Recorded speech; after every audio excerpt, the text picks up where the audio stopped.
Bismillahirrahmanirrahim. Assalamualaikum warahmatullahi wabarakatuh. Perkenalkan, saya Andreas, mahasiswa pasca sarjana Prodi Manajemen Rekayasa dengan NIM G2T125003. Pada kesempatan ini saya akan mempresentasikan tugas dari book chapter dengan judul pengambilan keputusan dan rekomendasi. Adapun dari pengambilan keputusan dan rekomendasi terdiri dari yang pertama, sintesis hasil analisis multidimensi yang terdiri teknis, finansial, sosial, dan lain-lain. Yang kedua, yaitu matriks perbandingan alternatif proyek dan skenario.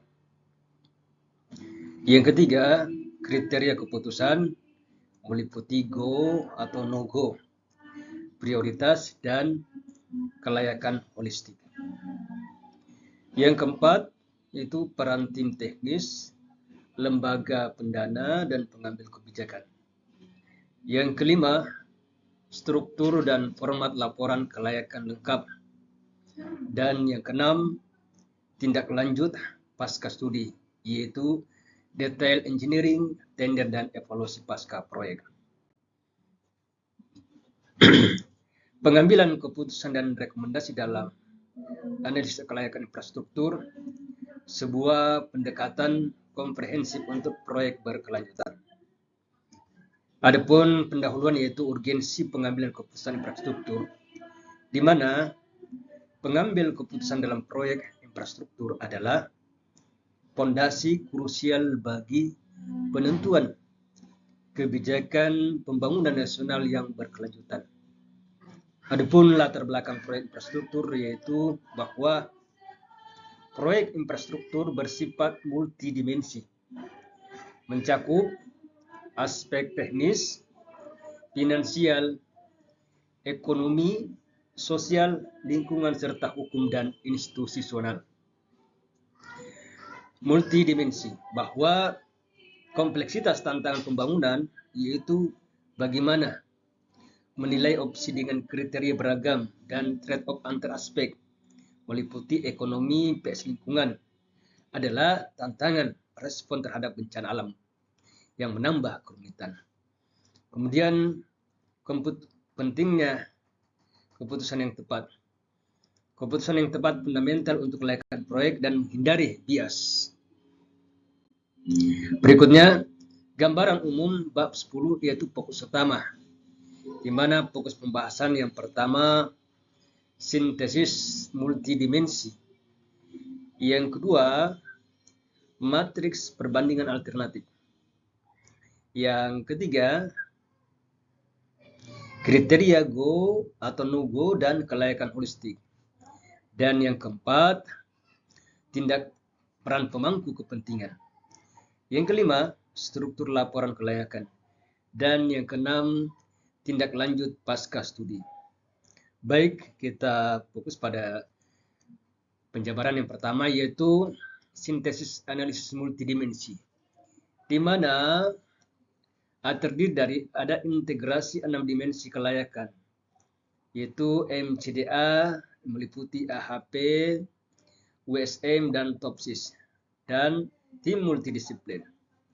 Yang kedua yaitu matriks perbandingan alternatif, yaitu alat visual pendamping opsi, di mana dengan menggunakan rumus yang ada yaitu SI sama dengan sigma dalam kurung WJ kali XIJ.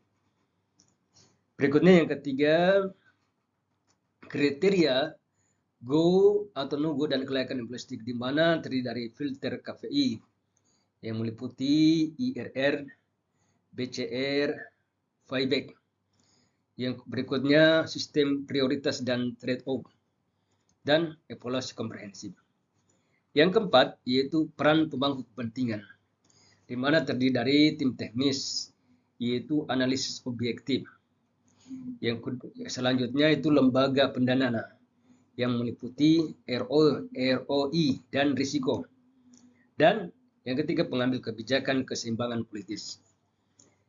Yang kelima adalah struktur laporan kelayakan, di mana terdiri dari standar internasional, eksekutif summary krusial, lampiran data detail, dan berikutnya tindak lanjut dari pasca studi, yaitu detail engineering, prostender, dan evaluasi pasca. Baik, kita mulai dari 10.1, yaitu sintesis hasil analisis multidimensi. Adapun definisi dan tujuan sintesis yaitu sintesis multidimensi mengintegrasikan beragam perspektif studi kelayakan. Tujuannya adalah membentuk gambaran menyeluruh menjadi pondasi penentuan kebijakan dan memberikan penjelasan holistik tentang suatu fenomena. Berikutnya, integrasi beragam perspektif yang terdiri dari mencakup 6 dimensi krusial, yaitu teknis, finansial, ekonomi, sosial, lingkungan, hukum, dan institusional, di mana setiap dimensi unik disintesis via MCDA, yaitu kualitatif dan kuantitatif, memerlukan kolaborasi lintas disiplin.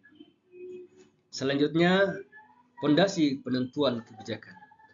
Kita ketahui MCDA yaitu menyediakan kerangka kerja terstruktur bagi pembuat keputusan, memfasilitasi penilaian opsi proyek, menyeimbangkan kompromi, dan mengakomodasi preferensi pemangku kepentingan.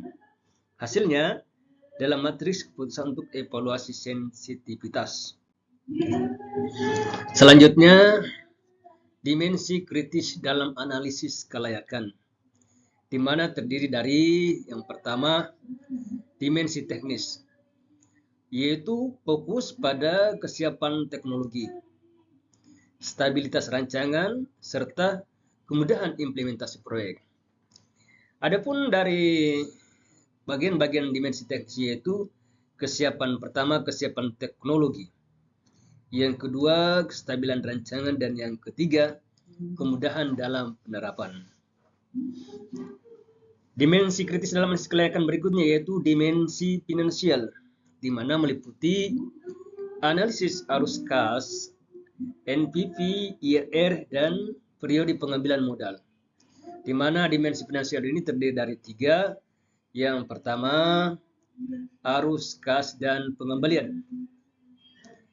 Yang kedua yaitu NPV dan IRR.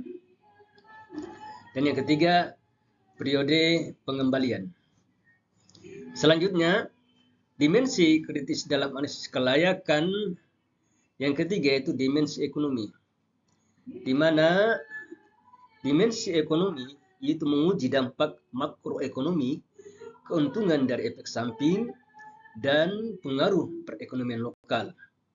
Di mana dimensi ekonomi terdiri dari 3 juga, yaitu dampak makro, efek samping, dan perekonomian.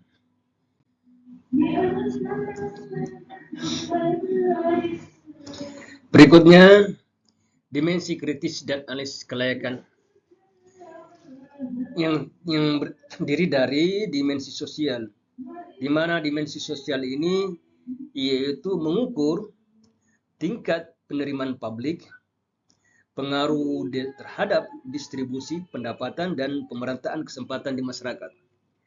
Di mana dimensi sosial ini terdiri dari bagaimana penerimaan masyarakat di dalam suatu nilai dia harus ditetapkan di atas 70%. Berikutnya, dampak pada kesempatan kerja, yaitu hasilnya positif. Dan yang ketiga, dampak pada KK berpenghasilan rendah, di mana hasil dari dimensi sosialnya itu harus positif. Berikutnya, dimensi kritis dalam analisis kelayakan selanjutnya yaitu dimensi lingkungan, yaitu bagaimana mengobservasi konsekuensi ekologis dan memastikan keberlanjutan proyek dalam jangka panjang, yang terdiri dari AMDAL itu harus lulus. Kemudian emisi CO2 atau tambah harus nilainya di bawah 10%. Dan yang ketiga, keanekaragaman hayati di sini harus terjaga. Berikutnya, dimensi kritis dalam analisis kelayakan berikutnya yaitu dimensi hukum konstitusional, di mana menginvestigasi kesusahan proyek dengan peraturan perundang-undangan dan kerja institusional yang meliputi ketersediaan, kepatuhan, dan kerangka institusional. Berikutnya, metodologi sintesis, di mana di dalam metode sintesis yang digunakan adalah multi criteria decision analysis atau MCDA, yaitu pendekatan terstruktur untuk mengevaluasi opsi dengan kriteria yang saling bertentangan dan memilih solusi terbaik. Ini memfasilitasi pengambilan keputusan rasional di antara berbagai alternatif yang tersedia, bahwa MCDA menyediakan kerangka kerja metodologis yang transparan untuk menyatukan beragam aspek dalam analisis kelayakan, mengakomodasi kompleksitas dan faktor-faktor yang seringkali bertentangan. Adapun kriteria-kriteria yang berikutnya adalah akomodasi kriteria kualitatif dan kuantitatif, yang terdiri dari bagaimana mengakomodasi beragam kriteria, baik kualitatif maupun kuantitatif. Kemudian, bagaimana menangani kriteria dengan unit dan skala pengukuran yang tidak sama. Dan bagaimana menyeimbangkan faktor ekonomi, sosial, lingkungan, dan teknis. Kemudian, manfaat dalam studi kelayakan infrastruktur. Adapun manfaat dalam studi kelayakan infrastruktur, yang pertama yaitu memfasilitasi pengambilan keputusan dengan banyak kriteria. Yang kemudian selanjutnya bagaimana menyeimbangkan kompromi antar kriteria dan preferensi pemangku kepentingan. Dan yang ketiga, membantu menemukan solusi optimal yang seimbang antar kepentingan. Adapun ilustrasi penerapan skor total terdapat dalam slide berikut. Selanjutnya, prosedur penyusunan sintesis tahap awal, di mana terdiri dari pengenalan dan penghitungan tolak ukur. Bahwa dalam pengenalan dan penghitungan tolak ukur itu, sintesis multidimensia mengintegrasikan hasil studi kelayakan untuk penentuan kebijakan. Proses ini diawali dengan identifikasi dan perhitungan seluruh tolak ukur, performa, dan di tiap dimensi evaluasi.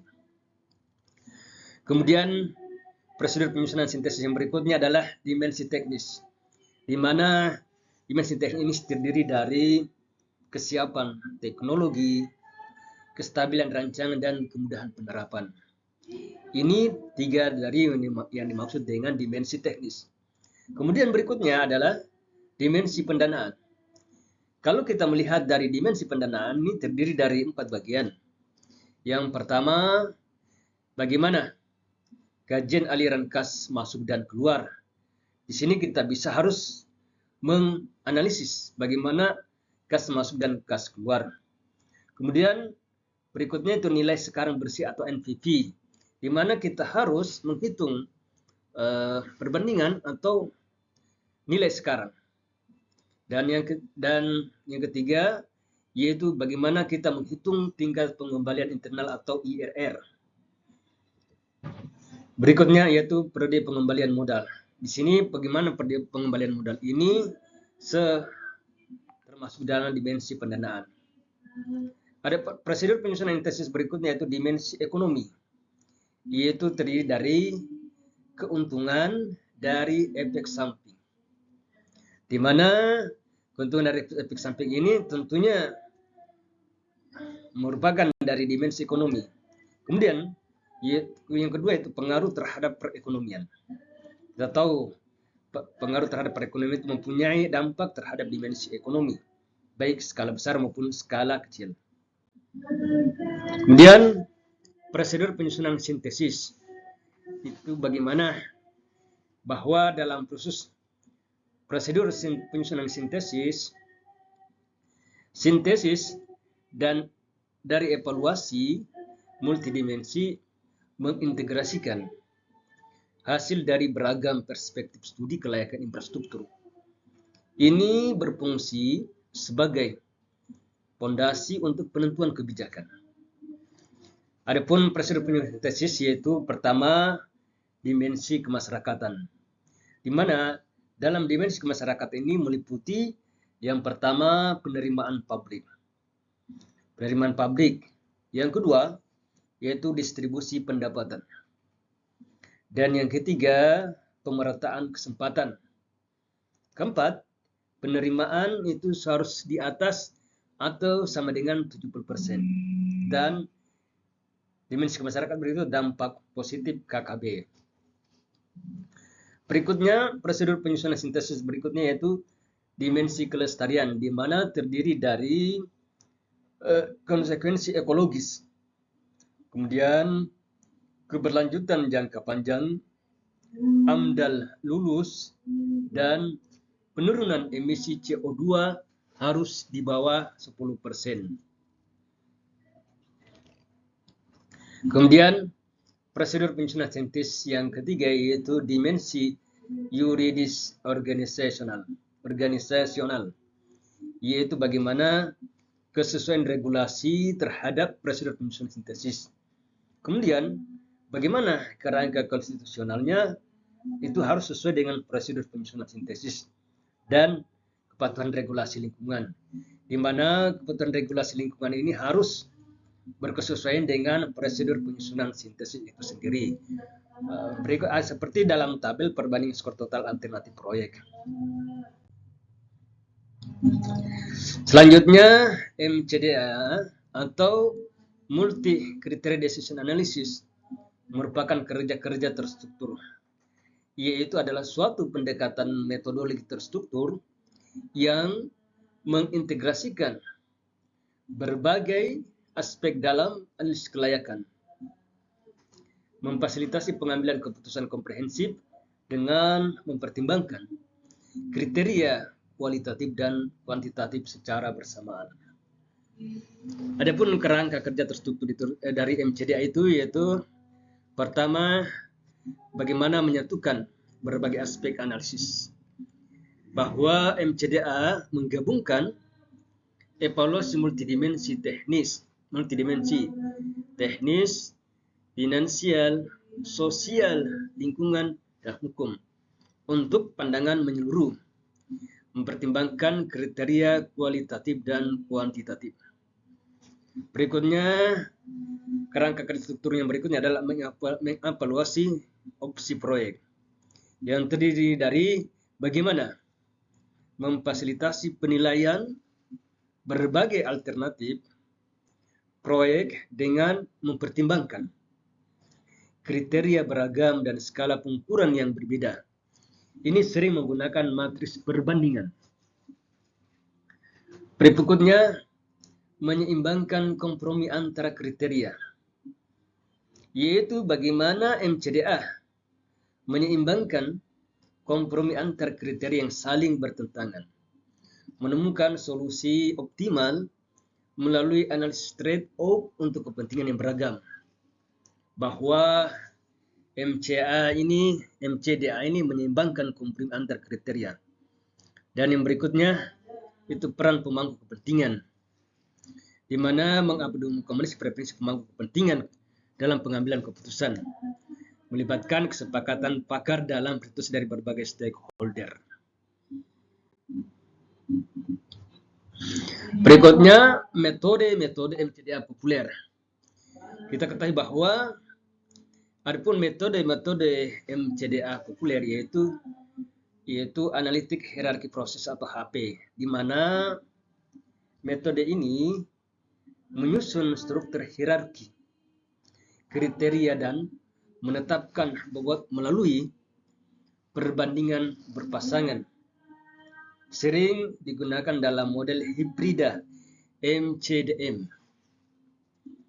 Kemudian berikutnya itu weighted sum model atau WSM, di mana metode MCDA yang sederhana untuk menghitung skor kumulatif alternatif dengan mengalihkan bobot kriteria dengan nilai alternatif, lalu menjumlahkannya, di mana dengan menggunakan rumus SI sama dengan sigma NJ sama dengan 1 WJ kali XIJ. Berikutnya metode MCDA berikutnya yaitu teknik per order, preference by similarity to ideal solution, atau disingkat dengan TOPSIS, yaitu bagaimana mengidentifikasi alternatif terbaik dengan mengukur kedekatannya terhadap solusi ideal positif dan jaraknya dari solusi ideal negatif atau NIS. Berikutnya, pemilihan metode MCDA yang tepat. Apa itu analisis keputusan multikriteria atau MCDA? MCDA adalah pendekatan yang melibatkan sejumlah kriteria untuk mengambil keputusan melalui penilaian subjektif atau objektif guna menentukan solusi terbaik. Adapun metode pemilihan metode MCDA yang tepat itu pertama yaitu sifat spesifik proyek, di mana sifat spesifik proyek ini terdiri dari jenis dan skala proyek, misalnya infrastruktur atau properti lainnya. Kemudian kita harus mengetahui tujuan dan sasaran proyek yang unik. Kita tahu bahwa tujuan dasar proyek yang unik itu misalnya dapat menjadi spesifik dari proyek itu sendiri. Kemudian konteks industri dan regulasi proyek. Berikutnya pemilihan metode yang kedua yaitu bagaimana tingkat kerumitan kriteria. Di sini dalam tingkat kerumitan kriteria kita dapat mengetahui bagaimana jumlah kriteria kualitatif dan kuantitatif. Kemudian yang kedua, adanya konflik atau trade-off antar kriteria. Dan yang ketiga yaitu disersitas pemangku kepentingan terlibat. Pemilihan metode MCDA yang ketiga yaitu studi kasus dan contoh aplikasi, di mana metode MCDA populer yang digunakan yaitu AHP, yaitu struktur hierarki dengan perbandingan berpasangan. Kemudian WSM, di mana dengan menggunakan kalkulasi skor kumulatif sederhana. Dan yang ketiga yaitu TOPSIS, yaitu bagaimana identifikasi solusi ideal positif negatif. Contoh dari aplikasi praktis yaitu pemilihan proyek infrastruktur, kemudian manajemen farmasi rumah sakit, kemudian evaluasi persyaratan sistem atau RP. Selanjutnya, penerapan sintesis multidimensional. Bagaimana mengintegrasikan berbagai perspektif studi kelayakan untuk fondasi penentuan kebijakan yang komprehensif. Kita ketahui bahwa penerapan sintesis multidimensional ini kita menjadi beberapa bagian. Yang pertama yaitu kerangka kerja terorganisir, di mana MCDA itu menyediakan struktur metodologis untuk menggabungkan kriteria kualitatif dan kuantitatif. Tentunya di sini dengan melalui cara itu pengumpulan dan verifikasi data, serta bagaimana menstandarisasi dari dan bobot kriteria yang ada. Kemudian penerapan berikutnya itu integritas disiplin ilmu beragam. Integritas disiplin ilmu beragam itu bagaimana menggabungkan dimensi teknis, finansial, ekonomi, sosial, lingkungan, serta hukum dan konstitusional. Di mana integrasi disiplin ilmu beragam itu dapat diaplikasikan terdiri dari secara teknis, kemudian ekonomi, berikutnya lingkungan, hukum dan institusional, kemudian secara finansial dan secara sosial. Itu tadi integritas disiplin ilmu beragam. Kemudian berikutnya itu peran profesional dari berbagai bidang. Seperti kita ketahui bersama bahwa peran profesional dari berbagai bidang itu melibatkan ahli dari teknik, ekonomi, sosial, lingkungan, dan hukum untuk mengevaluasi menyeluruh.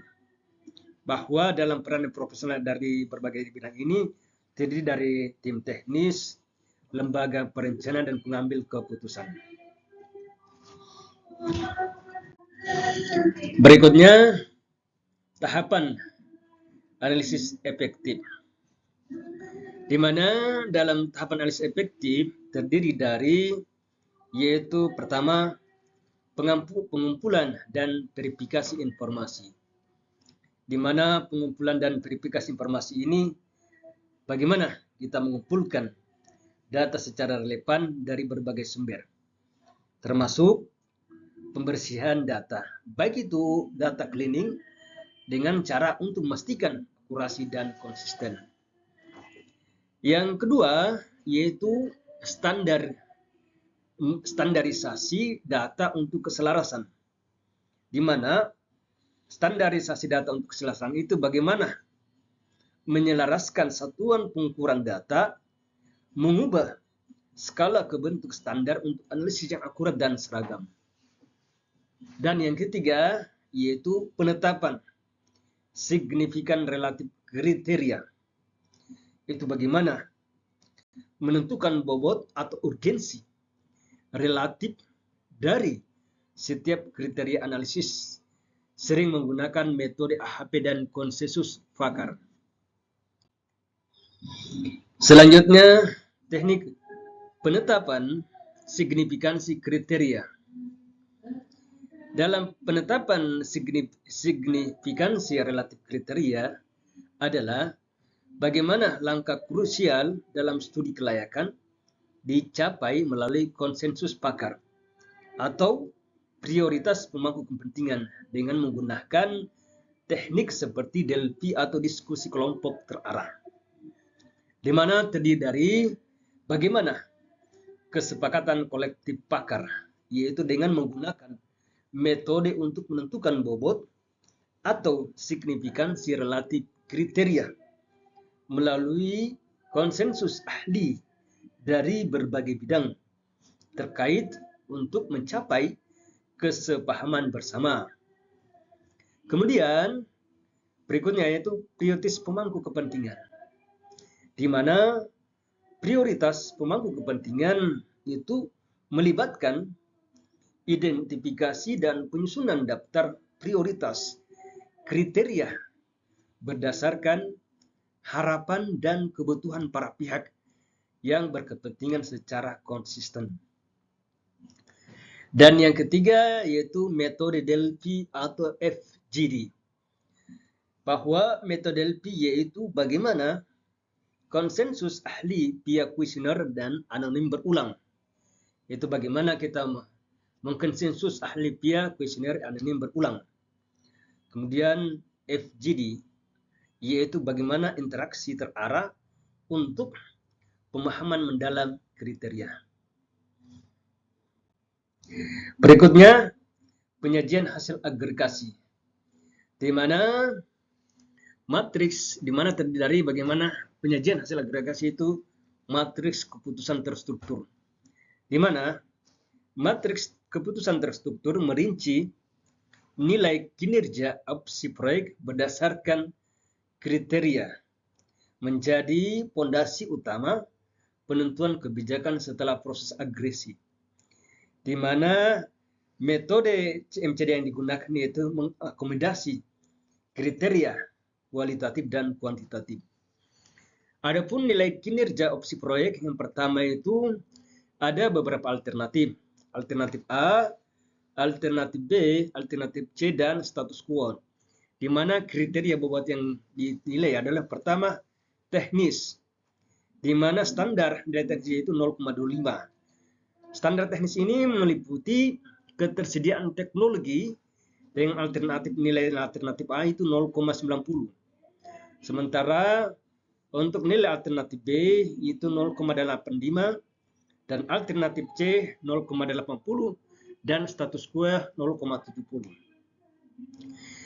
Ya, berikutnya nilai teknis keandalan desain, di mana alternatif A dengan nilai 0,85, alternatif B 0,90, alternatif C 0,75 dan nilai status quo 0,60.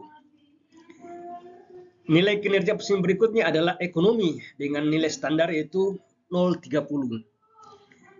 Di mana ekonomi ini terdiri dari NPV alternatif A dengan nilai 0,95, alternatif B 0,85, alternatif C 0,30 dan status quo itu 0,50. Dan nilai RR atau berapa persen, alternatif A 0,90, alternatif B 0,80 dan alternatif C 0,65 serta status quo 0,45. Berikutnya kriteria berikutnya yaitu sosial, di mana kriteria sosial ini standar yang dijadikan standar yaitu 0,25, di mana terdiri dari penerimaan masyarakat, alternatif A dengan nilai 0,80, alternatif B 0,90 dan alternatif C 0,85 serta status quo 0,75. Berikutnya dampak pada kesempatan kerja. Alternatif A nilainya 0,85, alternatif B 0,80, alternatif C 0,75 dan status quo 0,60. Berikutnya kriteria berikutnya adalah lingkungan dengan nilai standar 0,20, di mana dampak emisi CO2 untuk alternatif A itu nilainya 0,70 dan alternatif B 0,75. Sementara untuk keanekaragaman hayati untuk alternatif A dengan nilai 0,75, alternatif dengan nilai 0,80. Jadi skor total untuk alternatif A 0,844 dan alternatif B 0,838. Berikutnya kualitas prosedur agresi, di mana kualitas prosedur agresi ini terdiri dari yang pertama bagaimana transparansi dan dapat diulang. Kita ketahui bahwa prosedur agregasi harus terbuka dan dapat diulang. Ini memastikan hasil yang objektif dan meningkatkan kepercayaan publik. Kemudian, dukungan tinjauan otoritas terkait, di mana dukungan tinjauan otoritas terkait ini meliputi dokumentasi dan transparansi, memfasilitasi verifikasi independen, dan tinjauan oleh otoritas atau ahli terkait, serta memastikan kepatuhan dan validitas. Berikutnya dokumentasi memadai, bahwa dokumentasi lengkap mendukung transparansi, ketertelusuran, dan konsistensi hasil, mana setiap langkah harus dicatat untuk akuntabilitas. Berikutnya pengujian konsistensi, bahwa pengujian konsistensi ini meliputi pengujian konsistensi penting untuk memverifikasi bahwa keluar agresi tidak bias, merefleksikan realitas objektif proyek. Berikutnya matriks perbandingan alternatif proyek dan skenario, di bawah fungsi matriks perbandingan yaitu memfasilitasi telaah visual dan analisis terperinci. Kemudian yang kedua mengidentifikasi kelebihan dan kekurangan opsi proyek. Dan yang berikutnya yaitu instrumen penting pengambilan keputusan. Adapun itu yang digunakan itu alat krusial dalam keputusan infrastruktur yang kemudian membantu identifikasi pro dan kontra dengan cepat, serta bagaimana mengoleksi dan menyajikan informasi. Berikut contoh matriks perbanding alternatif di proyek jalan tol, di mana kriteria terdiri dari teknis, yaitu standarnya, kriteria teknis nilai standar 0,25, meliputi ketersediaan teknologi, di mana untuk alternatif A itu 0,90, alternatif B 0,85, alternatif C 0,80 dan status quo 0,70. Kemudian keandalan desain untuk kriteria A dengan nilai 0,85, kriteria B alternatif B itu 0,90 dan alternatif C 0,75. Sementara untuk status quo-nya 0,60. Berikutnya kriteria berikutnya yaitu ekonomi dengan nilai bobot 0,30 yang terdiri dari NPV untuk alternatif A itu 0,95, alternatif B 0,85 dan alternatif C 0,70 dengan status quo 0,50. Kemudian IRR. Adapun nilai untuk alternatif A yaitu 0,90, alternatif B 0,80, alternatif C 0,65 dan status quo 0,45. Kriteria berikutnya itu sosial dengan standar bobot yaitu 0,25, di mana untuk penerimaan masyarakat alternatif A itu sebesar 0,80, alternatif B 0,90. Dampak pada kesempatan kerja yaitu untuk alternatif A 0,85 dan untuk alternatif 0,80.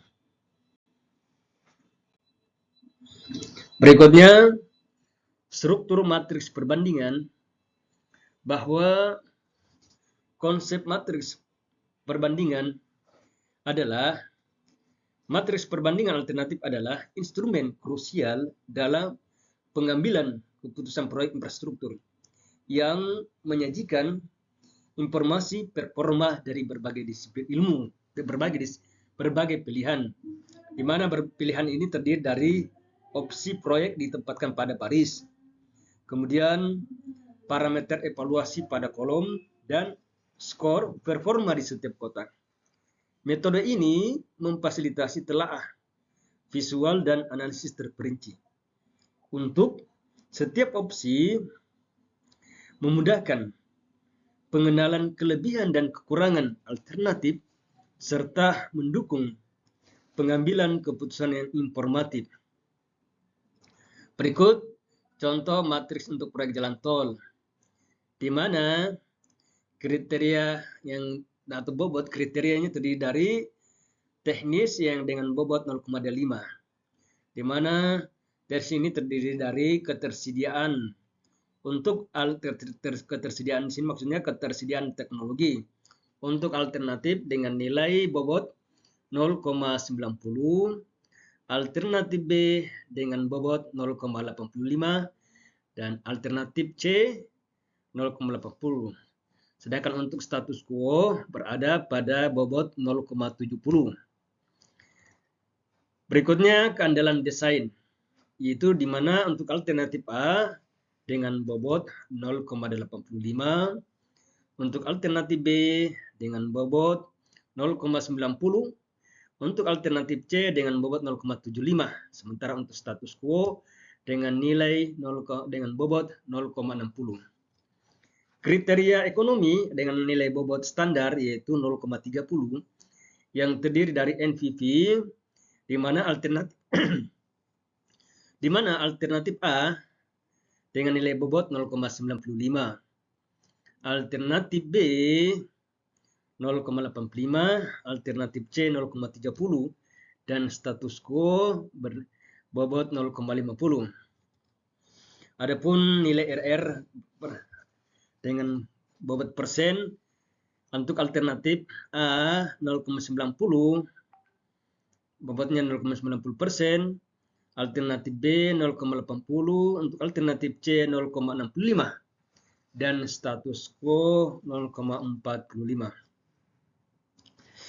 Berikutnya, kriteria bobot berikutnya yaitu sosial, di mana standar nilai bobot yaitu 25, yang terdiri dari penerimaan masyarakat, di mana nilai bobot alternatif A sebesar 0,80, nilai alternatif B 0,9 dengan bobot 0,90, dan nilai alternatif C dengan bobot 0,85, serta status quo 0,75. Berikutnya, dampak pada kesempatan kerja, di mana bobot untuk alternatif A sebesar 0,45, untuk alternatif B 80. Adapun kriteria berikutnya yaitu lingkungan, di mana bobot standarnya itu 0,20, di mana dampak emisi CO2 untuk alternatif A berada pada bobot 0,70 dan alternatif B 0,75, serta keanekaragaman hayati untuk alternatif A berada pada bobot 0,75 dan alternatif B pada bobot 0,80. Ini dari contoh matriks proyek jalan tol. Berikutnya, manfaat matriks perbandingan, di mana manfaat matriks perbandingan yaitu bagaimana mentelaah visual opsi, yaitu memfasilitasi pemahaman cepat terhadap berbagai alternatif. Visualisasi data membantu identifikasi pola dan perbedaan. Kemudian, analisis terperinci, di mana analisis terperinci ini membantu evaluasi mendalam setiap kriteria, baik kualitatif maupun kuantitatif, untuk gambaran komprehensif. Dan yang ketiga yaitu mengidentifikasi kelebihan dan kekurangan, di mana untuk mengidentifikasi kelebihan dan kekurangan ini kita harus menyoroti kekuatan dan kelemahan setiap opsi, bagaimana memungkinkan keputusan yang seimbang dan strategis. Berikut contoh matriks perbandingan pada proyek jalan tol, yaitu ketersediaan, yaitu terdiri dari kriteria. Adapun kriteria itu ketersediaan teknologi dengan untuk alternatif A nilai bobotnya 0,90, alternatif B nilai bobot 0,45, untuk alternatif C 0,40, sementara untuk status quo 0,70. Berikutnya, kriteria berikutnya itu keandalan desain, di mana untuk alternatif A dengan bobot 0,85, alternatif B 0,90, dan alternatif C 0,75, sementara untuk status quo 0,60. Kemudian kriteria NPV untuk alternatif A dengan nilai bobot 0,95, alternatif B 0,85, alternatif C 0,70, dan status quo 0,50. Kriteria IR atau persen, di mana alternatif A yaitu dengan bobot 0,90, alternatif B 0,80, alternatif C 0,65, dan status quo 0,45. Berikutnya kriteria penerimaan masyarakat, di mana untuk alternatif A nilai bobot yaitu 0,80, alternatif B dengan bobot 0,90, alternatif C dengan nilai bobot 0,85, serta untuk status quo berada pada bobot 0,75. Kriteria berikutnya yaitu dampak pada kesempatan kerja, di mana alternatif A dengan bobot 0,85, untuk alternatif B sebesar 80, dengan bobot 0,80, sementara untuk alternatif C 0,75 dan status quo yaitu berada pada 0,60. Kriteria berikutnya itu dampak emisi CO2, di mana untuk alternatif A berada pada bobot 0,70. Alternatif B berada pada bobot 0,75. Alternatif C berada pada bobot 0,85 dan status quo berada pada 0,95. Kemudian keanekaragaman hayati. Untuk alternatif A pada bobot 0,75 dan alternatif B 0,80.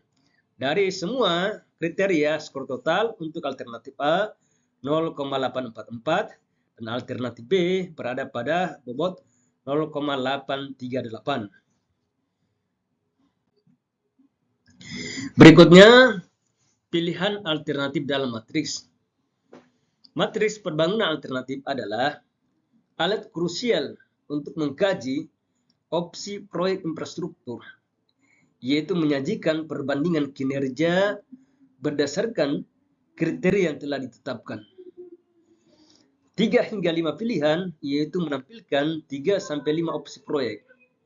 Kemudian status quo sebagai acuan, di mana kondisi saat ini tanpa intervensi sebagai tolak ukur.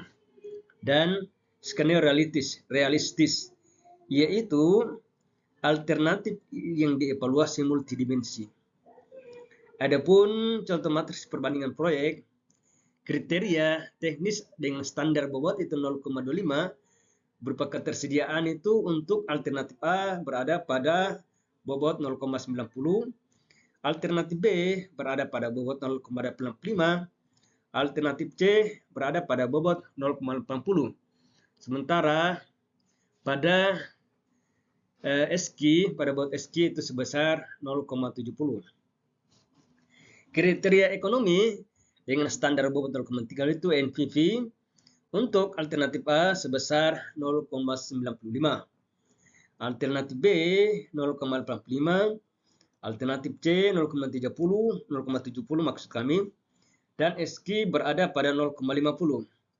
Sementara kriteria sosial dengan standar bobot 0,5 berupa penerimaan untuk kriteria A, alternatif A berada pada bobot 0,80, alternatif B pada bobot 0,90, alternatif C berada pada bobot 0,45 dan status quo berada pada bobot 0,75.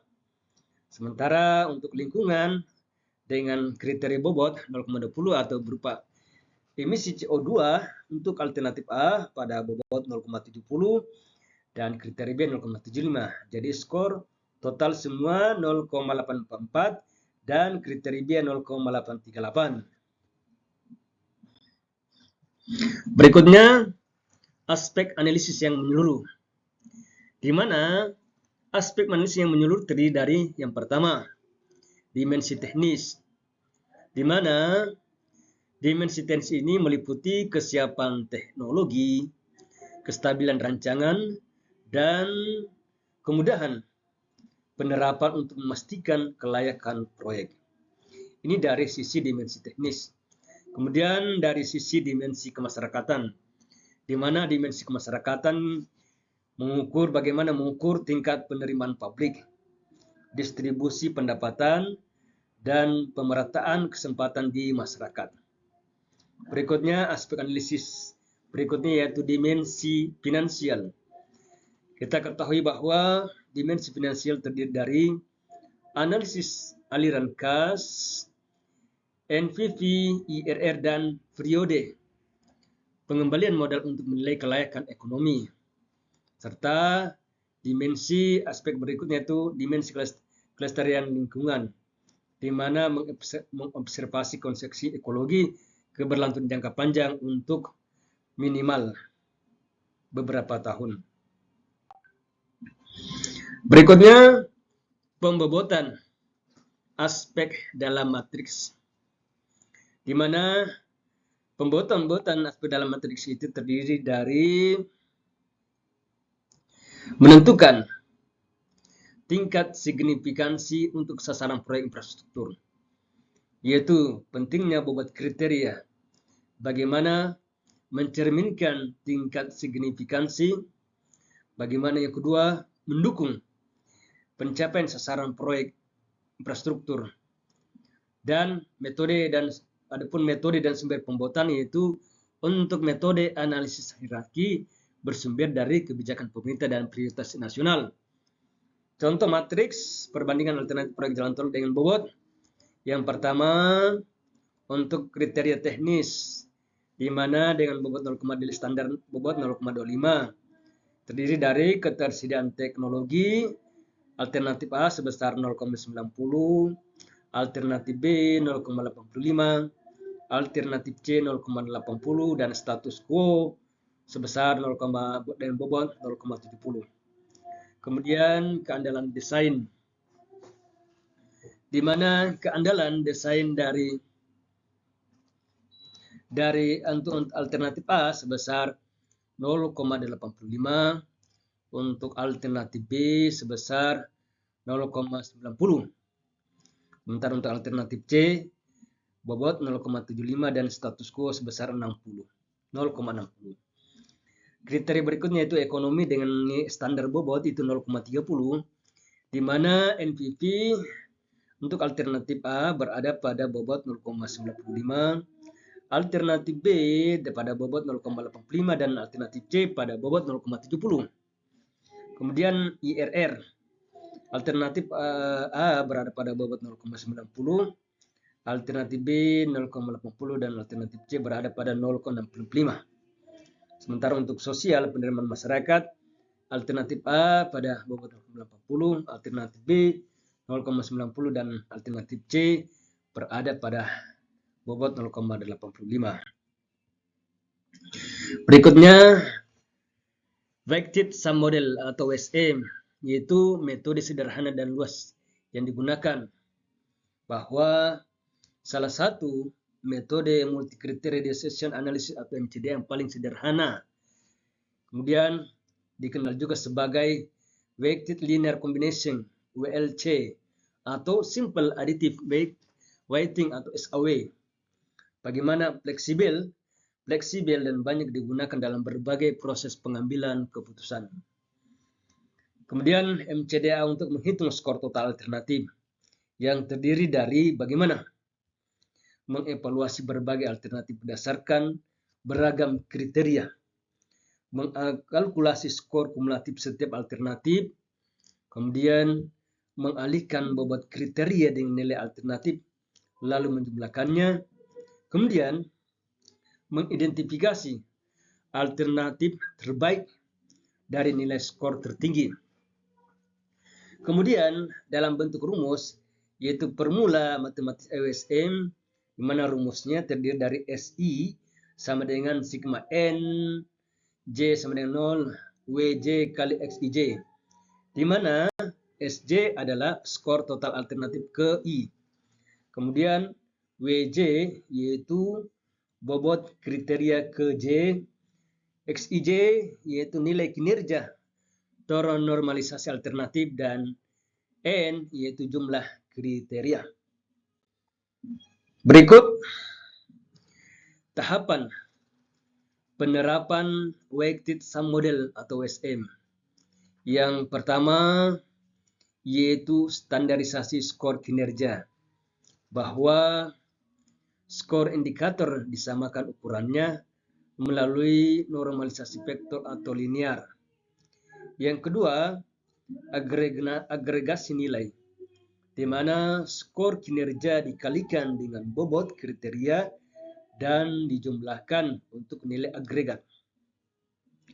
Dan yang ketiga, yaitu identifikasi alternatif. Opsi dengan nilai agregasi tertinggi diidentifikasi sebagai alternatif paling sesuai. Ini merupakan pilihan terbaik.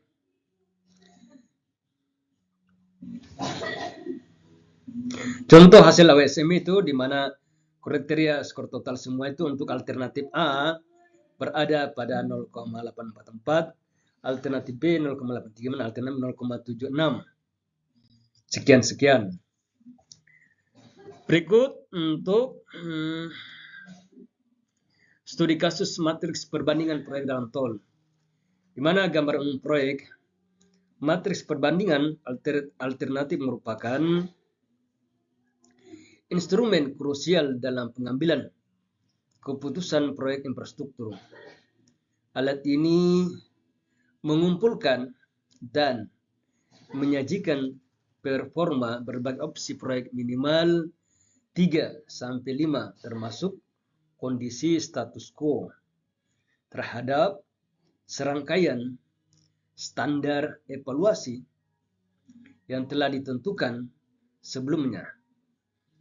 Aspek yang dianalisis secara komprehensif mencakup dimensi teknis, finansial, kemasyarakatan, dan lingkungan untuk memfasilitasi analisis terperinci.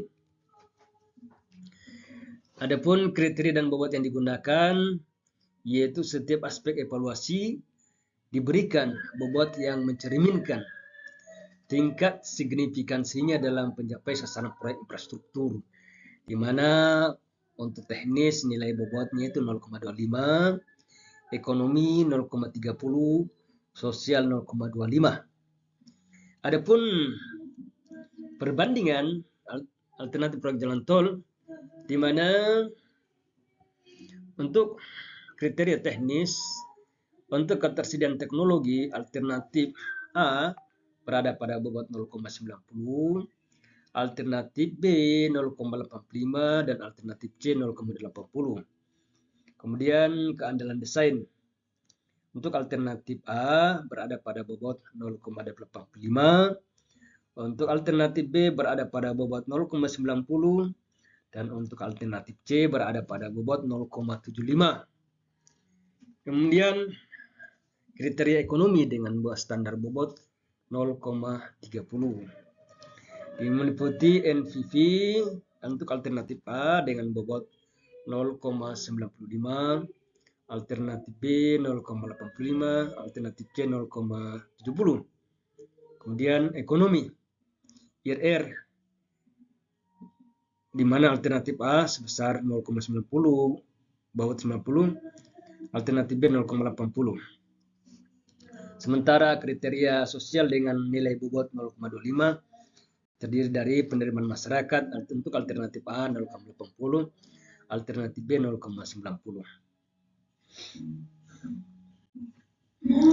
Berikutnya analisis kriteria teknis proyek jalan tol. Kita tahu bahwa untuk menganalisis kriteria teknis proyek jalan tol terdiri dari bagaimana kriteria teknis utama, yaitu ketersediaan teknologi mengukur tingkat kematangan dan aksesibilitas teknologi yang diperlukan untuk implementasi proyek jalan tol. Kemudian bagaimana memastikan operasional yang lancar, di mana terdiri kriteria kesiapan teknologi.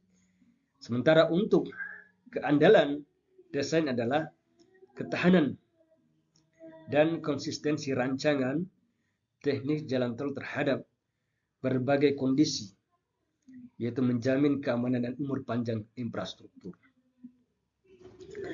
Perbandingan skor antara alternatif dapat dilihat dalam matriks. Matriks ini mengevaluasi opsi proyek jalan tol berdasarkan kriteria teknis, ekonomi, sosial, dan lingkungan untuk mengidentifikasi alternatif terbaik. Di mana kriteria ketersediaan teknologi itu untuk alternatif A berada pada bobot 0,90, alternatif B berada pada bobot 0,85, dan alternatif C pada bobot 0,80. Sementara untuk status quo berada pada bobot 0,70. Kriteria berikutnya itu keandalan desain, di mana untuk alternatif A sebesar 0,85, alternatif B berada pada bobot 0,90, untuk alternatif C berada pada bobot 0,75. Sementara untuk status quo berada pada bobot 0,60. Jadi skor total dari alternatif A sebesar 0,844, untuk alternatif B berada pada bobot 0,838 dan alternatif C berada pada bobot 0,768. Sementara untuk status quo berada pada bobot 0,658. Berikut seperti yang tergambar dalam bentuk grafik di bawah. Berikutnya, analisis kriteria ekonomi proyek jalan tol. Di mana dalam analisis kriteria ekonomi proyek jalan tol itu meliputi Net Present Value atau NPV, di mana NPV ini mengukur profitabilitas absolut proyek dengan menghitung selisih nilai kini, arus kas, masuk dan keluar. Ini mempertimbangkan nilai waktu uang yang disebut dengan profitabilitas investasi. Kemudian yang kedua yaitu Internal Rate of Return atau IRR, di mana IRR adalah tingkat diskon yang membuat NPV proyek menjadi nol. Ini menunjukkan tingkat pengembalian tahunan yang dihasilkan oleh investasi, seperti dalam yang disebut dengan efisiensi modal. Adapun perbandingan keuntungan finansial antar alternatif, di mana kriteria NPV untuk alternatif A berada pada bobot 0,95, sementara untuk alternatif B berada pada bobot 0,25, dan untuk alternatif C berada pada bobot 0,30, sementara status quo berada pada bobot 0,50. Kriteria IRR dengan untuk alternatif A berada pada bobot persen 0,90, untuk alternatif B berada 0,80, untuk alternatif C berada pada bobot 0,65, dan status quo berada pada 0,45. Berikut analisis kriteria sosial proyek jalan tol, di mana analisis kriteria sosial proyek terdiri yang pertama penerimaan masyarakat, bahwa penerimaan masyarakat adalah indikator krusial dalam dimensi sosial kelayakan proyek infrastruktur, di mana proyek jalan tol harus memastikan tingkat dukungan publik yang tinggi, minimum 70% penerimaan masyarakat. Kemudian dampak pada kesempatan kerja, bahwa pembangunan jalan tol diharapkan menciptakan lapangan kerja baru dan memeratakan kesempatan, memulihkan perekonomian pasca pandemi, dan mengurangi pengangguran. Adapun nilai standar itu 3,59 juta lapangan kerja baru. Ini merupakan dimensi sosial bagaimana mengevaluasi dampak proyek terhadap komunitas, termasuk penerimaan publik, distribusi pendapatan dan kesempatan kerja, di mana untuk perbandingan manfaat sosial antar alternatif. Untuk penerimaan masyarakat, alternatif A itu berada pada bobot 0,80. Sementara untuk dampak pada kesempatan kerja itu sebesar 0,85. Kemudian penerimaan masyarakat pada alternatif B sebesar 0,90, dan untuk dampak pada kesempatan kerja untuk alternatif B berada pada bobot 0,80. Sementara untuk alternatif C penerimaan masyarakat itu berada pada bobot 85. Sementara untuk dampak pada kesempatan kerja yaitu pada bobot 0,75. Sementara untuk status quo penerimaan masyarakat berada pada 0,75.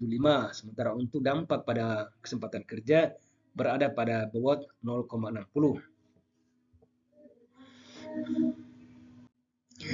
Berikutnya analisis kriteria lingkungan proyek jalan tol, di mana pentingnya dimensi lingkungan, bahwa evaluasi multidimensi proyek infrastruktur mencakup dampak ekologis dan keberlanjutan jangka panjang atau multi kriteria decision analysis atau MCDA, dan mengintegrasikan berbagai kriteria, bahwa metode ini menyeimbangkan kompromi antar kriteria dan akomodasi preferensi pemangku kepentingan dalam keputusan proyek jalan tol.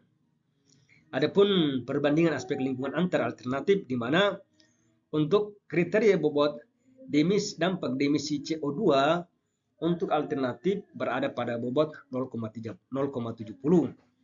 Pada alternatif B berada pada bobot 0,75, sementara pada alternatif C berada pada bobot 0,5 dan untuk status quo berada pada bobot 0,95.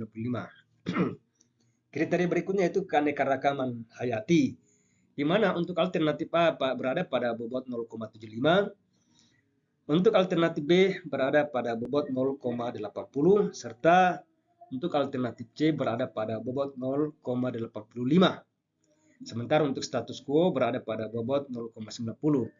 Jadi skor total keseluruhan untuk alternatif A berada pada bobot 0,844. Sementara untuk alternatif B, skor totalnya itu berada pada 0,838. Dan untuk alternatif C, bobotnya itu 0,768.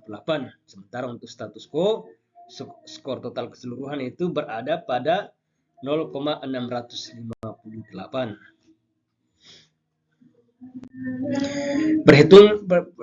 Berikutnya perhitungan dan hasil akhir matriks jalan tol, di mana aplikasi yang digunakan yaitu Weighted Sum Model atau WSM, yang merupakan metode MCDA sederhana untuk menghitung skor total alternatif, di mana formula matematisnya WSM yaitu WSM skor sama dengan sigma NJ sama dengan 1 dalam kurung WJ kali RIJ, di mana WJ merupakan bobot kriteria ke J, RIJ merupakan nilai kinerja normalisasi alternatif ke I pada kriteria ke J. Berikutnya pada tabel skor akhir setiap alternatif, di mana untuk kriteria teknis dengan bobot standar 0,25, untuk alternatif A berada pada bobot 0,90. Sementara untuk alternatif B berada pada bobot 0,85, untuk alternatif C berada pada bobot 0,80, dan untuk status quo berada pada bobot 0,70. Sementara untuk kriteria ekonomi dengan bobot standar itu 0,30, untuk alternatif A berada pada bobot 0,95. Alternatif B berada pada bobot 0,90, 0,5. Untuk alternatif C berada pada bobot 0,70. Sementara untuk status quo berada pada bobot 0,50. Kriteria berikutnya yaitu sosial, di mana standar bobot yang harus dimiliki yaitu 0,25. Untuk alternatif berada pada bobot 0,85. Untuk alternatif B berada pada bobot 0,90. Untuk alternatif C adalah 0,85, dan untuk status quo itu berada pada bobot 0,75. Sementara kriteria lingkungan dengan bobot standar yaitu 0,20. Untuk alternatif A berada pada bobot 0,70. Alternatif B berada pada bobot 0,75. Dan alternatif C berada pada bobot 0,85. Sementara untuk status quo berada pada bobot 0,95. Adapun skor total keseluruhan untuk alternatif A dengan nilai bobot keseluruhan itu sebesar 0,844. Kemudian untuk alternatif B dengan skor total bobot yaitu 0,838. Sementara untuk alternatif C dengan skor total itu 0,768. Sementara untuk status quo berada pada skor total yaitu 0,658. Dengan identifikasi alternatif terbaik berada untuk alternatif A atau skor 0,894 meraih skor tertinggi.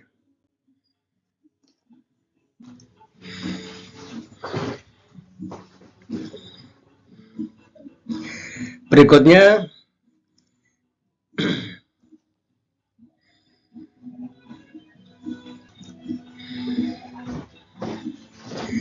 Berikutnya, analisis sensitivitas.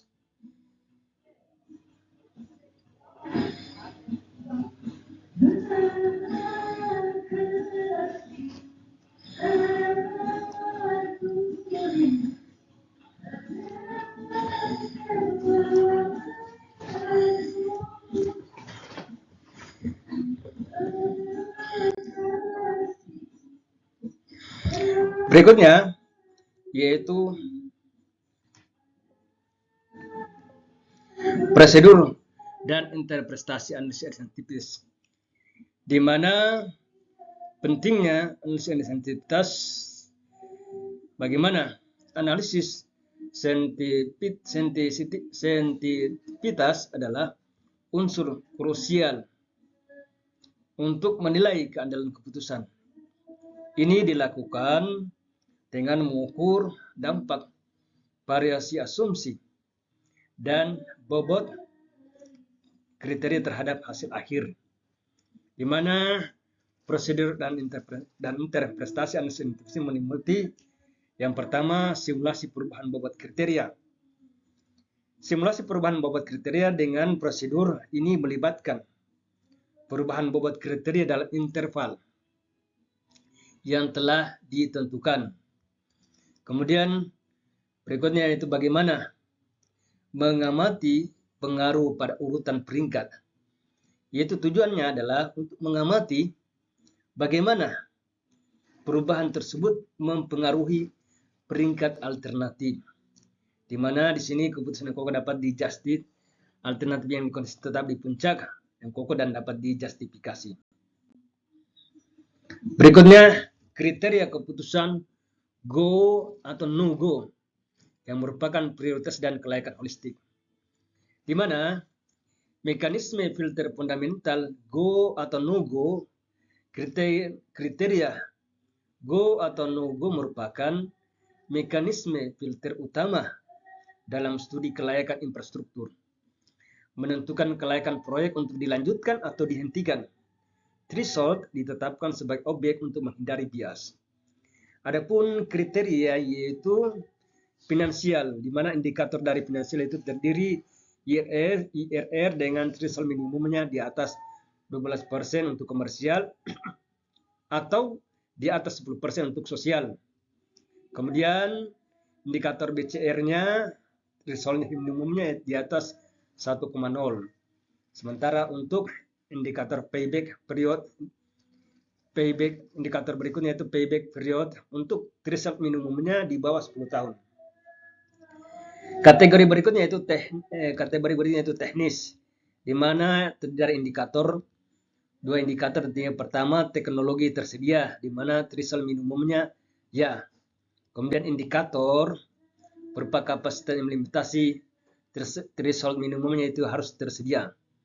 Kemudian kategori sosial.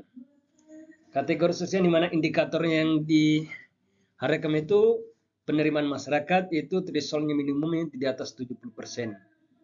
Kemudian dampak KK berpenghasilan rendah, yaitu threshold minimumnya itu positif.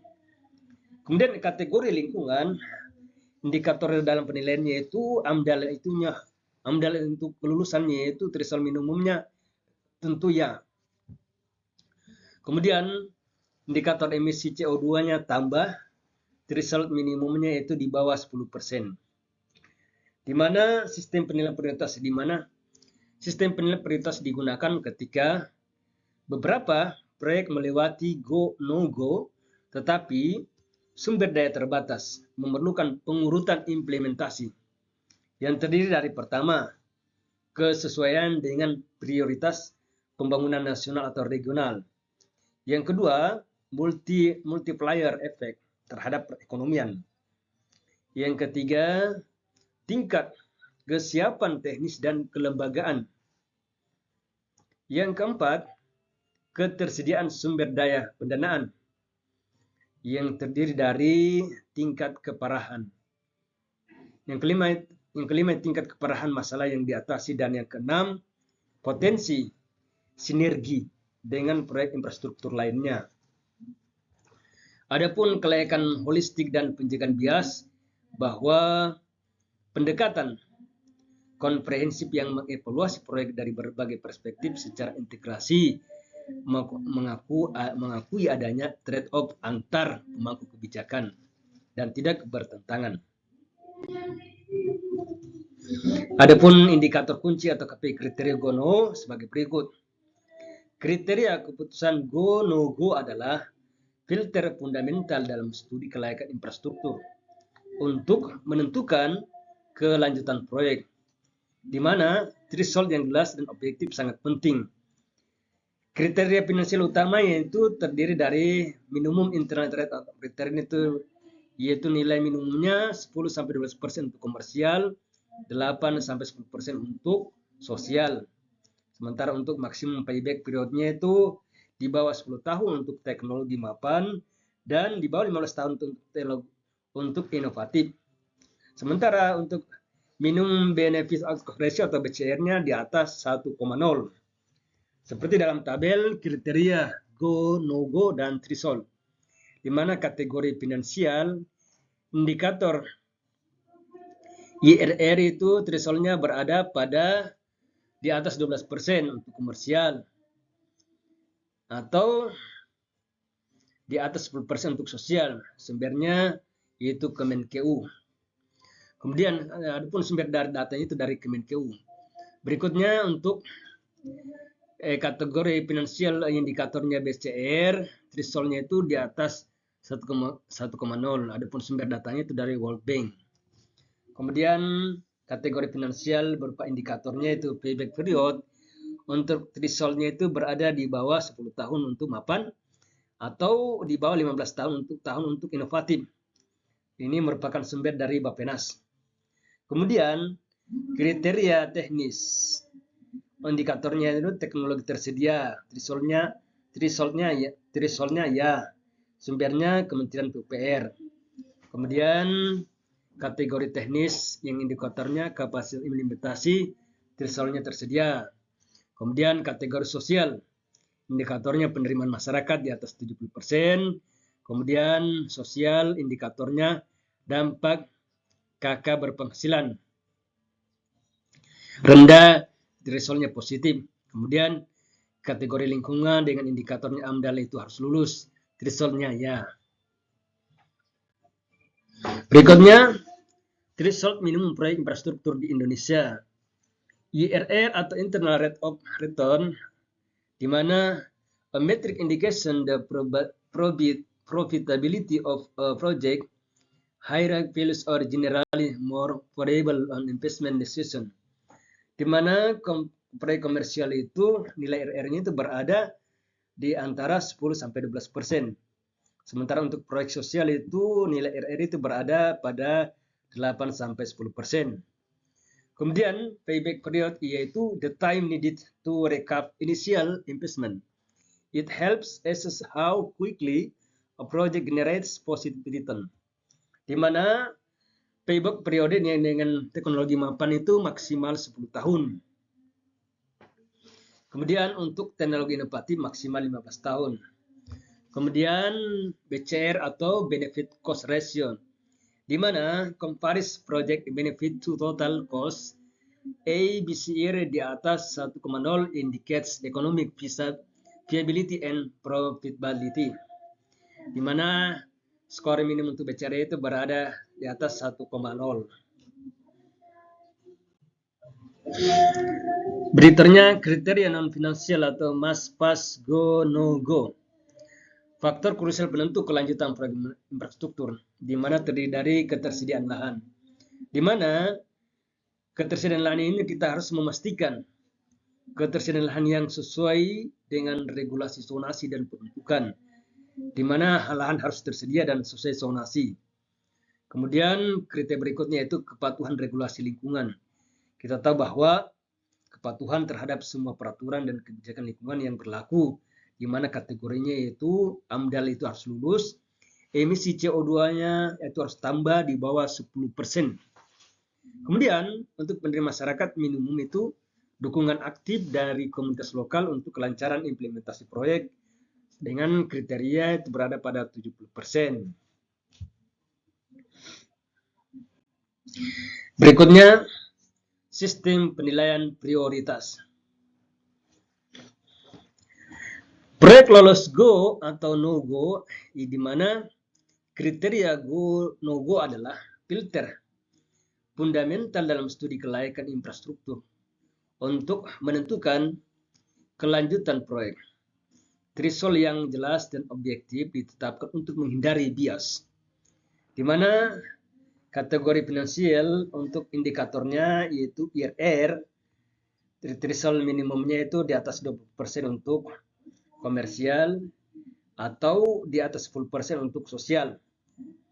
Kemudian indikator untuk BCR, threshold minimumnya itu di atas 1,0, sementara untuk payback periodnya itu threshold minimumnya di bawah 10 tahun. Kemudian kategori teknis, indikatornya itu teknologi yang tersedia, threshold minimumnya ya harus.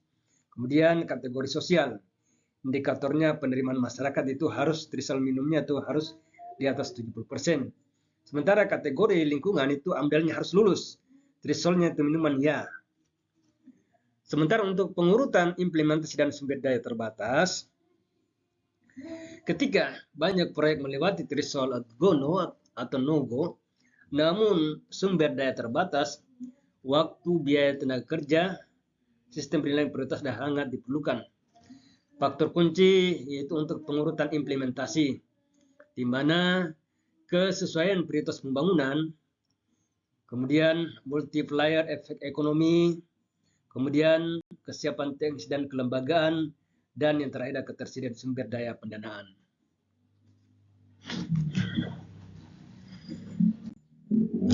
Berikut faktor-faktor kunci penilaian prioritas, di mana prinsip utama dalam evaluasi proyek infrastruktur. Yang pertama, kesesuaian prioritas pembangunan, bahwa proyek harus sejalan dengan tujuan pembangunan nasional atau regional. Yang kedua, ketersediaan pendanaan, di mana kita memastikan sumber daya finansial yang proyek dapat terpenuhi. Faktor yang ketiga itu multiplier efek perekonomian, di mana multiplier efek perekonomian bisa menciptakan dampak ekonomi yang berganda yang luas. Kemudian tingkat keparahan masalah, di mana kita memprioritaskan masalah kritis dengan dampak signifikan. Dan kesiapan teknis dan kelembagaan, di mana evaluasi kesiapan teknologi desain dan dukungan institusional. Berikut metode penilaian prioritas. Sistem penilaian prioritas diterapkan saat proyek lolos seleksi awal, di mana go atau no go, namun sumber daya terbatas. Ini mengintegrasikan faktor seperti urgensi, dampak strategis, kesiapan implementasi, dan sinergi antar proyek. Di mana metodenya terdiri dari pertama, scoring sistem dengan bobot, di mana metode umum yang menetapkan bobot pada setiap faktor prioritas.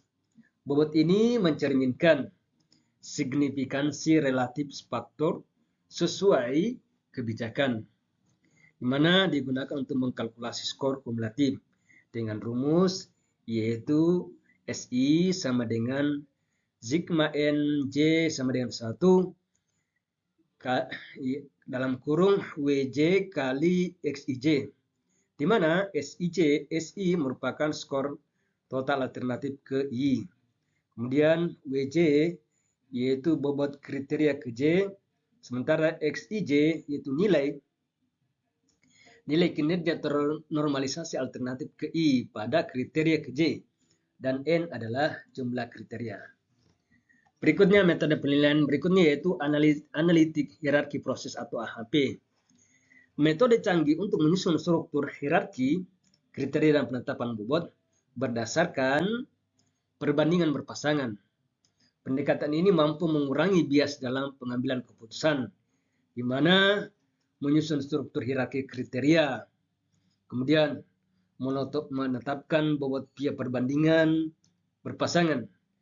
Yang ketiga, mengurangi bias dalam alih pengambilan keputusan, dan yang keempat, memfasilitasi keputusan kompleks. Berikutnya, perhitungan skor total prioritas. Setiap faktor diberi bobot sesuai kebijakan pembangunan yang berlaku. Kemudian dihitung skor total prioritas untuk setiap proyek. Proyek dengan skor tertinggi akan diutamakan implementasinya, yaitu kesesuaian dengan prioritas nasional atau regional. Kemudian multiplier effect terhadap perekonomian, tingkat kesiapan teknis dan kelembagaan.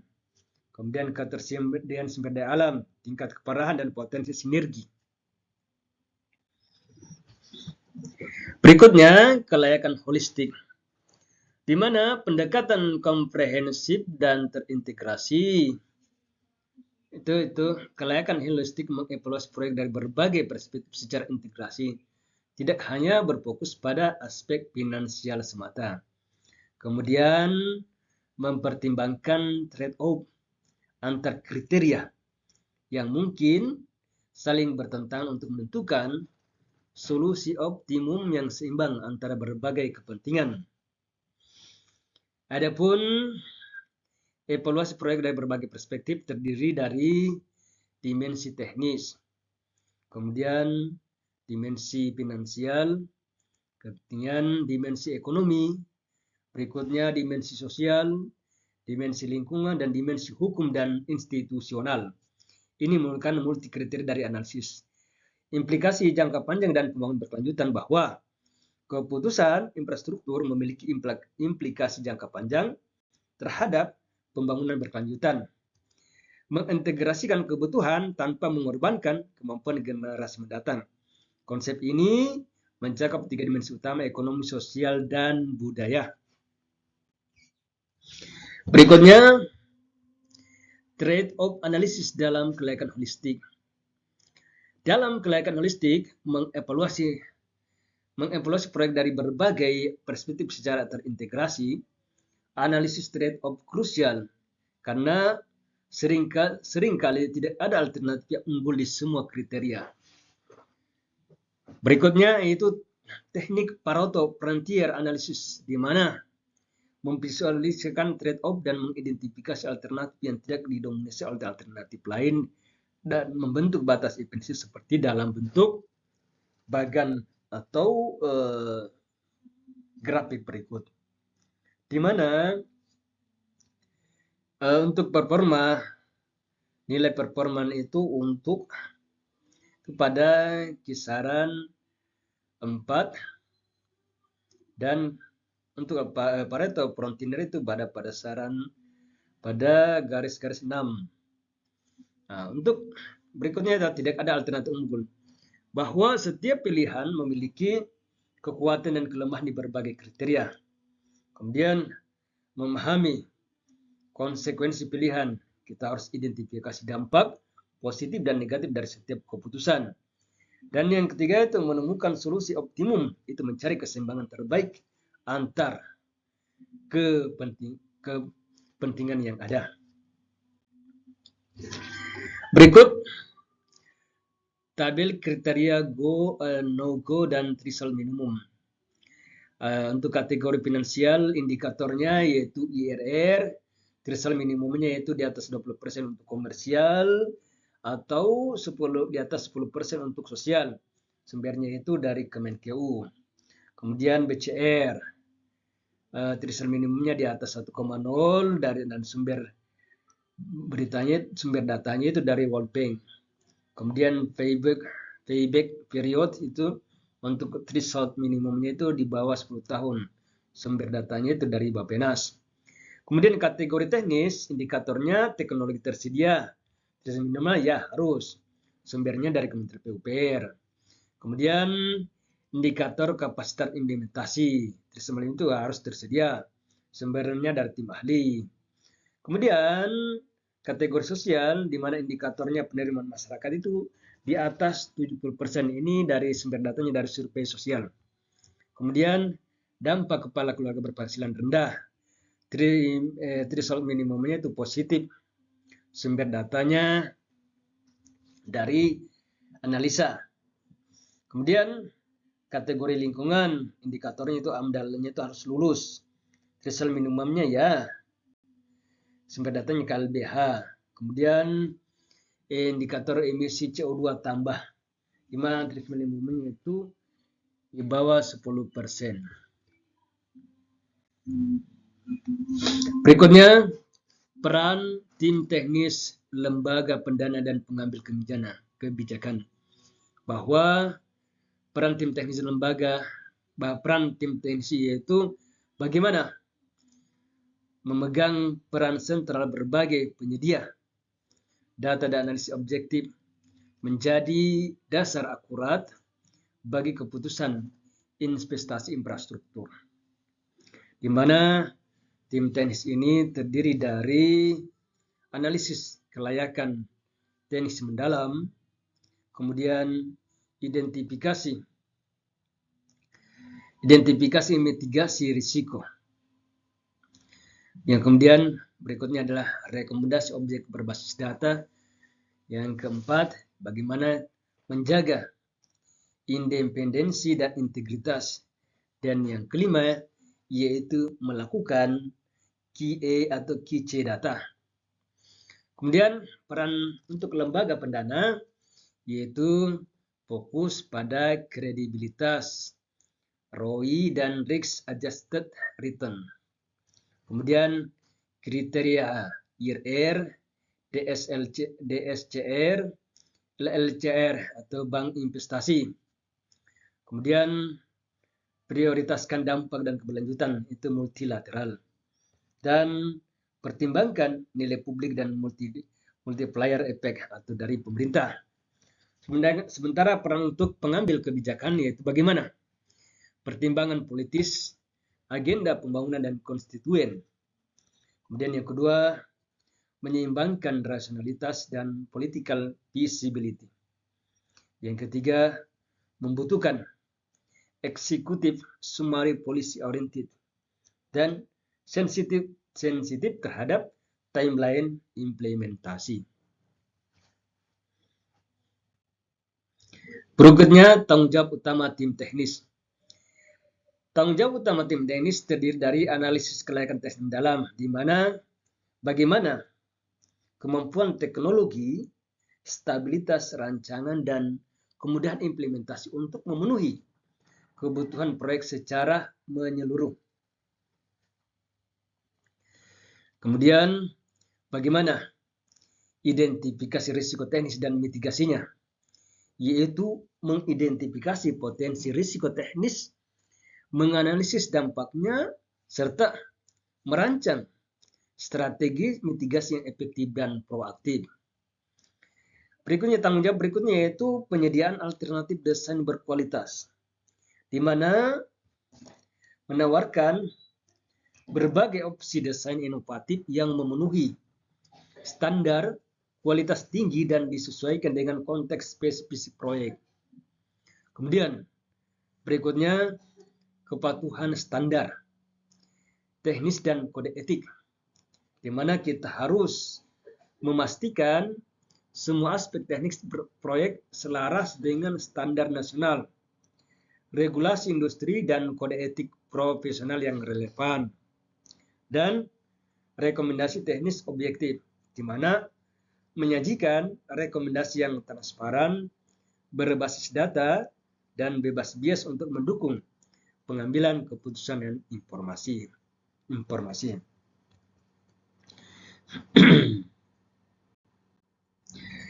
Kemudian integritas dan komunitas tim teknis, di mana pilar kunci dalam keberhasilan proyek infrastruktur yaitu adanya independensi dan transparansi, bahwa tim teknis wajib menjaga independensi, profesional, dan integritas.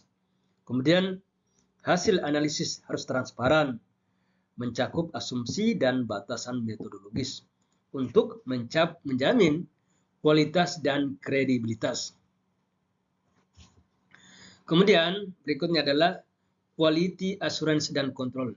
Bagaimana quality asuransi dan kontrol itu, yaitu bagaimana bertanggung jawab atas kualitas asuransi dan kontrol terhadap seluruh output analisis di mana dengan memastikan fasilitas dan reliabilitas data serta menjamin kualitas pekerjaan sesuai standar yang ditetapkan. Kemudian komunitas efektif.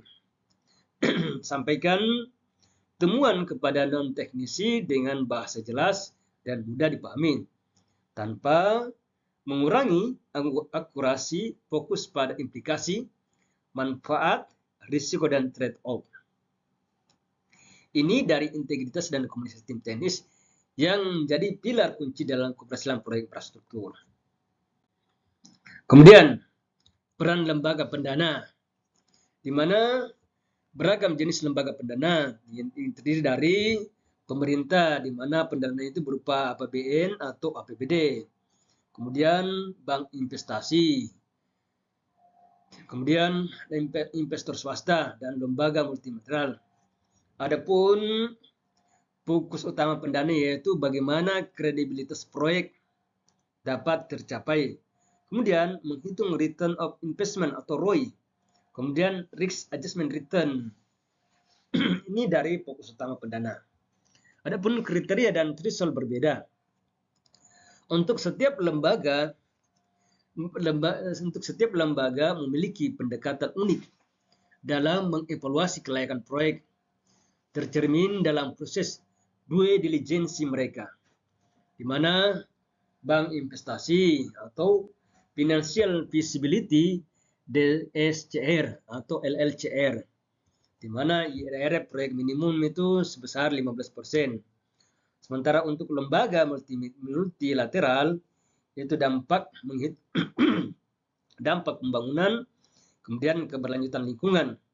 Sementara untuk pemerintah yaitu public value, multiplier effect, dan pemerataan political feasibility. Di mana pemahaman mendalam tentang perspektif pendana sangat krusial untuk menyusun proposal yang tepat sesuai dengan tata peraturan yang berlaku di Indonesia. Berikutnya, peran pengambil kebijakan. Kita tahu bahwa peran pengambil kebijakan yang pertama tingkat eksekutif dan legislatif, di mana tingkat pengambil kebijakan pada tingkat eksekutif dan legislatif memegang peran akhir dalam keputusan investasi infrastruktur bentuk skala besar. Kemudian faktor pengaruh. Adapun faktor pengaruh dari peran pengambil kebijakan itu adanya politis, agenda pembangunan, dan kebutuhan konstituen.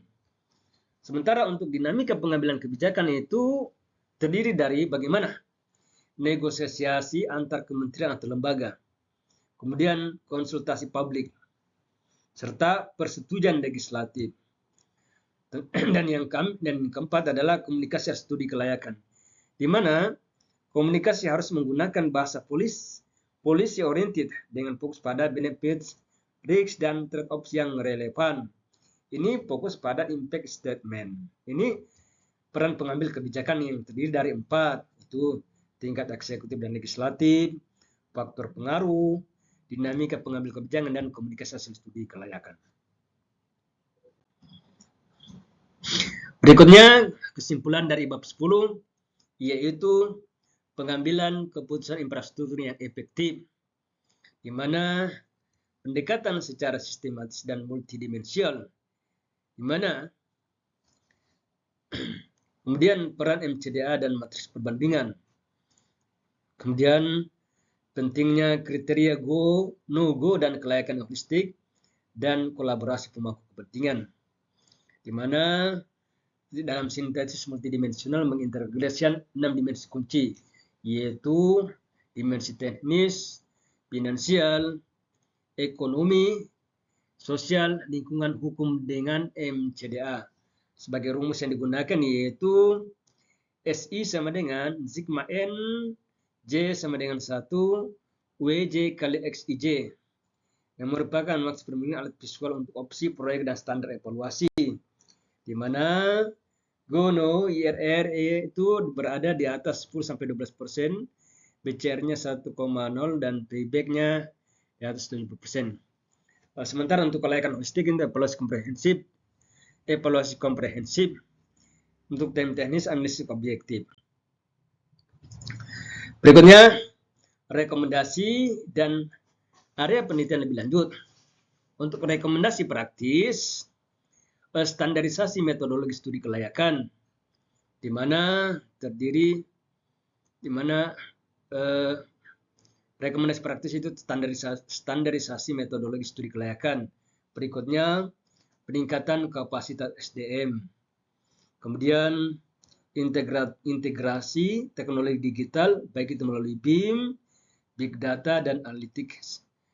Kemudian, mekanisme evaluasi pasca proyek mandatori, yaitu kemudian transparansi pengambilan keputusan. Adapun area penelitian lebih lanjut yaitu bagaimana model keputusan adaptif, perubahan iklim, dan keberlanjutan.